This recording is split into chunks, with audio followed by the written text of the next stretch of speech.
Hello friends, அஸ்ஸலாமு அலைக்கும். இப்போ நம்ம என்ன செய்ய போகிறோம்னா, குழந்தைங்களுக்கு பிடிச்ச மாதிரி குழந்தைங்க ஸ்நாக்ஸ்ன்னு கேட்டால் டக்குன்னு செஞ்சு கொடுக்குற மாதிரி நம்ம ஒரு ஸ்நாக்ஸ் ரெசிபி தான் செய்ய போகிறோம். வாங்க வீடியோக்குள்ளே போகலாம். வீடியோவை ஸ்கிப் பண்ணாமல் பாருங்கள்.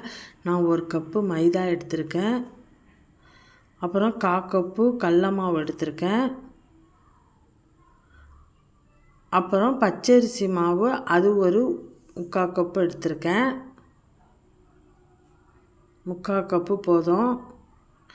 தயிர் 1/4 கப்பு எடுத்திருக்கேன், அதையும் அது கூட சேர்த்துக்கோங்க.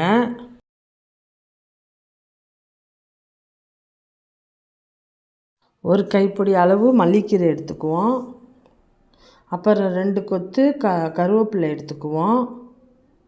அப்புறம் 2 பச்சை மிளகா சின்ன சின்னதாக கட் பண்ணி, 2 பல்லாரி வெங்காயத்தை சின்ன சின்னதாக கட் பண்ணி அதையும் அது கூட சேர்த்துக்குவோம். சிறிது அளவு போட்டுக்கோங்க.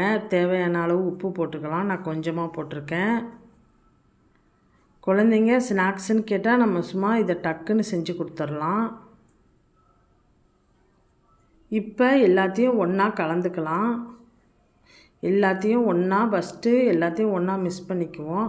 அப்புறம் கொஞ்சம் கொஞ்சமாக தண்ணி சேர்த்து, நான் எந்த அளவுக்கு அதை சேர்க்குறேனோ அந்த பதத்துக்கு சேர்த்துக்கங்க தண்ணியை. நான் கொஞ்சம் கொஞ்சமாக தண்ணி சேர்த்து இதை நல்லா கலக்கி எடுத்துக்குவோம்.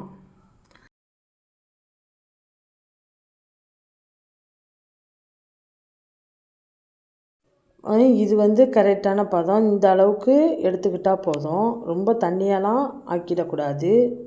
இப்போ சிறிதளவு சோடாப்பு போட்டுக்குவோம். இதையும் மிக்ஸ் பண்ணிக்குவோம். நான் இப்போ ஒரு ஸ்பூனை வச்சு மிக்ஸ் பண்ணிக்கிறேன். இப்போ உங்களுக்கு பார்த்தா தெரியும் எந்த கன்சிஸ்டன்சியில் இருக்குண்டு. இந்த பதத்துக்கு இருந்தால் ஒரு சட்டியில் நம்ம எண்ணெயை ஊற்றி எண்ணெயை சூடு பண்ணிக்கலாம். எண்ணெய் இப்போ நல்லா சூடு வந்துருச்சு. இப்போ நம்ம இதை கொஞ்சம் கொஞ்சமாக கிள்ளி இப்படி போடுவோம். இந்த மாதிரி கொஞ்சம் கொஞ்சமாக இதை எடுத்து இப்படி கிள்ளி எல்லாத்தையும் நம்ம போட்டுக்குவோம்.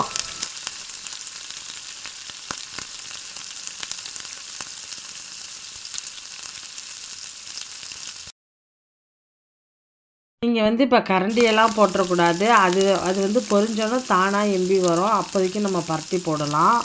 வீடியோ பார்க்குறீங்க, சப்ஸ்கிரைப் பண்ண மாட்டேங்கிறீங்க. ப்ளீஸ் சப்ஸ்கிரைப் பண்ணிவிட்டு பாருங்கள். அப்போ தான் நான் போடுற வீடியோலாம் நோட்டிஃபிகேஷன் உங்களுக்கு வரும். நீங்கள் சப்ஸ்கிரைப் பண்ணி பார்த்தா தான் எனக்கு மோட்டிவேஷனாக பாருங்கள். பொரிஞ்சோன்னா தானாக அழகாக ஒட்டாமல் வந்துருச்சுண்டு. இந்த மாதிரி எல்லாத்தையும் பரட்டி போட்டுக்கோங்க. இது வெந்துடும் சீக்கிரம். இது உளுந்து வடை மாதிரியே. இப்போ இது ரெடி ஆயிடுச்சு. இதை நம்ம அள்ளிக்கிட்டு இன்னொரு பேட்சையும் நம்ம போட்டு பொரித்து எடுத்துக்குவோம். இதை எல்லாத்தையும் அள்ளிடுவோம் எண்ணெய் இல்லாமல்.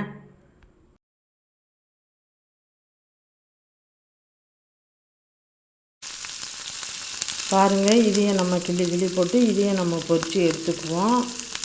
இதுவும் பொரிச்சிடுச்சு.